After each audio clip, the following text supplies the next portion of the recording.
All right, guys, 15.2. 15.2 is about solution concentration. There's only one concentration ratio I'm going to have you learn. It's called molarity.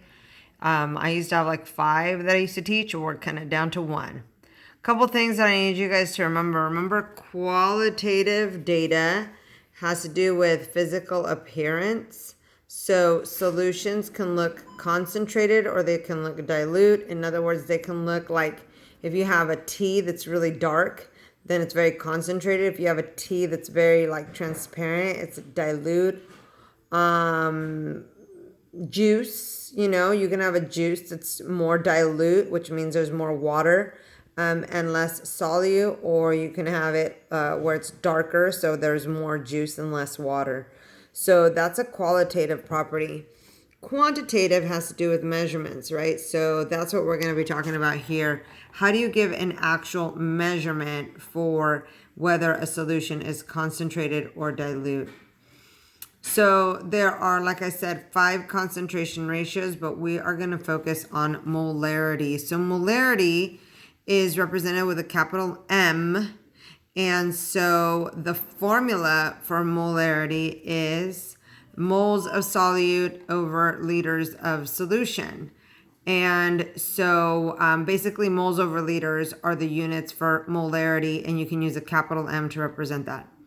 So to calculate molarity, okay, let's do a few examples so you guys can see. We're going to do a very, very simple one to begin with. What is the molarity of a 4.5 liter solution that contains 0.28 moles of C6H12O6, which by the way is just a type of sugar? And so what you have is, what you need to have to calculate molarity is you have to have the moles of the solute to put in the numerator and the liters of the solution to put in the denominator. Well, guess what? This first example gives you both of those pieces of information. It gives you the moles of the solute and it gives you the liters of solution. So it's quite simple to do this first example. So basically this is how you would do it. You would write down molarity, or capital M, equals the moles of solute, which for this example is 0.028 moles.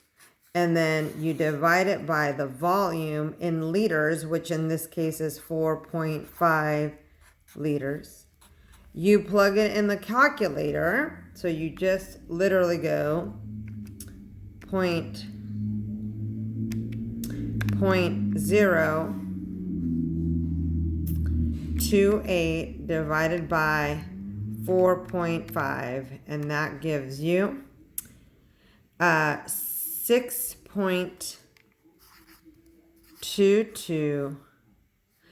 In this calculator it says times 10 to the negative 3, but that is actually just the same as 0.00622. So whatever calculator you're using, you're going to get something like that. Again, I'm using a Casio, which is why it's given me the answer in scientific notation. This one is the same number. So if you're using a Texas Instrument, this might be the number that you're getting. Now, really, let's talk about those units though. The moles on top and the liters on the bottom are totally different. They do not cancel. So your answer is moles over liter. Those are your units.